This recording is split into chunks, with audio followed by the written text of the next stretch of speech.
Before creation, God planned the salvation. The Lord who made us and knows us so well, called and sought motion, the love of His salvation, water and the Spirit, Gate of tabernacle, soft the love of the Lord. The King was baptized by John the Baptist, fulfilled all His work, the love of His salvation, body and death He paid with His baptism. His blood on Calvary, Lord, defeat love, His perfect salvation.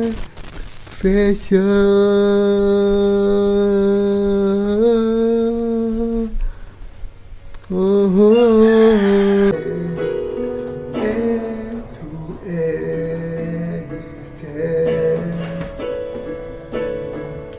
and time is in His hand, beginning and the end, beginning and the end. Oh, the blood has been mine. What a spirit sound, the lion and the lamb, the lion and the lamb. How can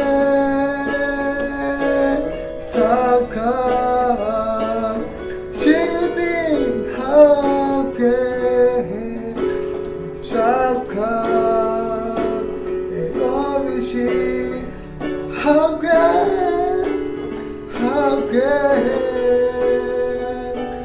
Saka? Oh, how can sing with me? How can Saka? Oh, she how can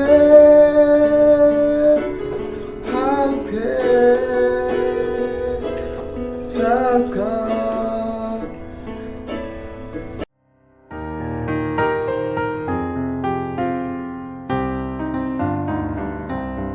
Sudah melenyapkan segala dosa kita dan untuk mempertahankan iman ini. Tetapi iblis senantiasa berusaha meruntuhkan iman orang-orang kudus. Karena itu kita harus mengadakan peperangan melawan iblis. Kalau kita menyerah kepada iblis dalam peperangan ini, kita akan dilemparkan ke dalam neraka bersama dengan iblis sebagai hambanya. Tetapi kalau kita berperang dan mempertahankan iman kita meskipun harus membayar dengan nyawa kita, kita akan menjadi martir dan masuk ke dalam kerajaan Allah dengan iman kemartiran ini. Karena kita sedang ada di dalam peperangan iman untuk mempertahankan iman kita, kematian kita akan menjadi kematian yang benar dan mulia. Kita harus, karena itu, memiliki iman yang berjuang untuk pekerjaan kebenaran. Kita harus percaya bahwa kita sedang terlibat di dalam peperangan bagi orang-orang lain untuk menyelamatkan jiwa mereka, dan kita harus mempertahankan iman kita sampai peperangan ini berakhir dan untuk membawa jiwa-jiwa itu ke dalam surga. Sampai kita menerima mahkota kemenangan, kita harus menang atas iblis di dalam peperangan. Kita melawan dia dengan menggunakan pedang firman Tuhan kita. Manusia dilahirkan satu kali dan mati satu kali. Tidak peduli sampai seberapa jauh kemajuan ilmu pengobatan, semua manusia akhirnya akan mati. Apakah manusia mati di usia 10 atau 80 tahun, mereka semua akan menghadapi penghakiman atas dosa dari Allah. Mereka yang mati tanpa percaya kepada Injil air dan roh yang diberikan Tuhan ketika ada di dunia ini akan bertemu dengan penghakiman mereka dan dibuang ke dalam api yang kekal. Meskipun semua dosa mereka sudah dibasuh oleh air dan darah Yesus yang membuat mereka menjadi putih seperti salju. Tetapi karena dosa ketidakpercayaan adalah dosa yang tidak bisa diampuni, orang yang tidak percaya itu akan dihakimi atas semua dosa yang mereka lakukan di hadapan Allah dan manusia ketika masih hidup di dunia ini, dan akan membayar upahnya.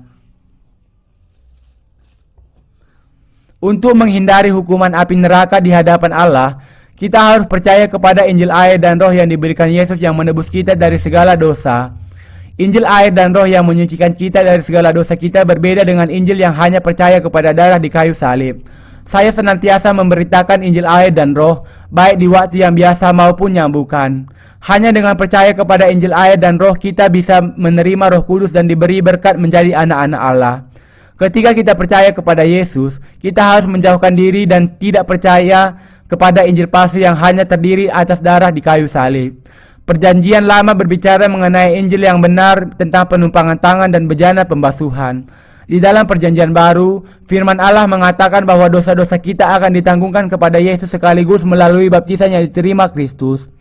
Bejana pembasuhan di Perjanjian Lama dan baptisan di Perjanjian Baru sama-sama berbicara mengenai iman kepada Injil air dan Roh yang sudah menyelamatkan kita dari segala dosa kita melalui baptisan Yesus yang sudah menanggungkan segala dosa kita kepadanya, kematiannya di kayu salib, dan kebangkitannya. Tidak ada yang bisa diselamatkan kecuali oleh Injil air dan Roh ini. Kita harus senantiasa hidup oleh iman kita kepada Injil air dan Roh sampai kita masuk ke pertengahan masa kesengsaraan besar.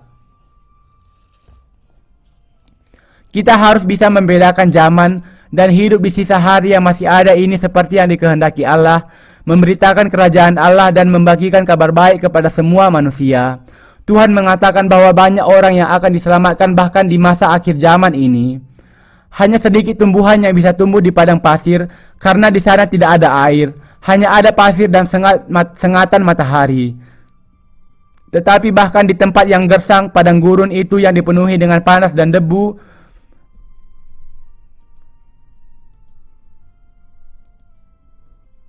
serta pasir, kalau hujan turun, tumbuhan mulai bertunas, berbunga, dan mengeluarkan buah hanya dalam waktu 1 minggu.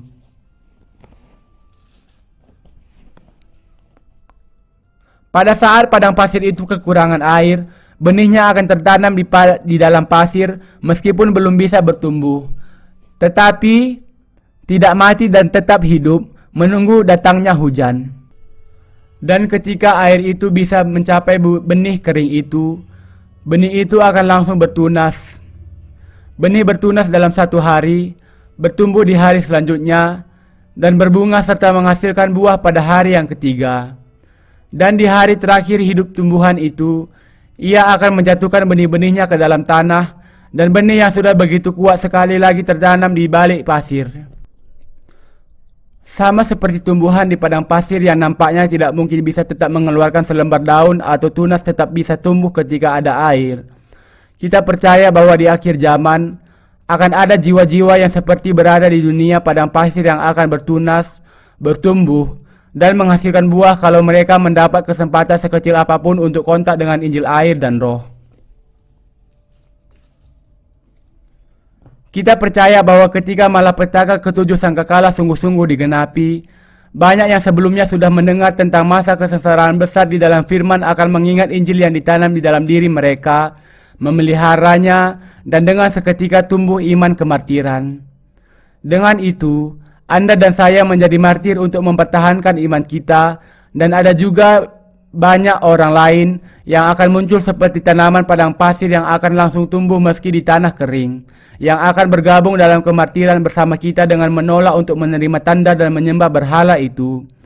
Injil air dan Roh yang kita beritakan saat ini akan memampukan banyak orang untuk menumbuhkan iman mereka dalam waktu yang singkat untuk menerima kemartiran, dan kemudian menjadikan mereka sebagai pekerja Allah yang akan berjuang terus.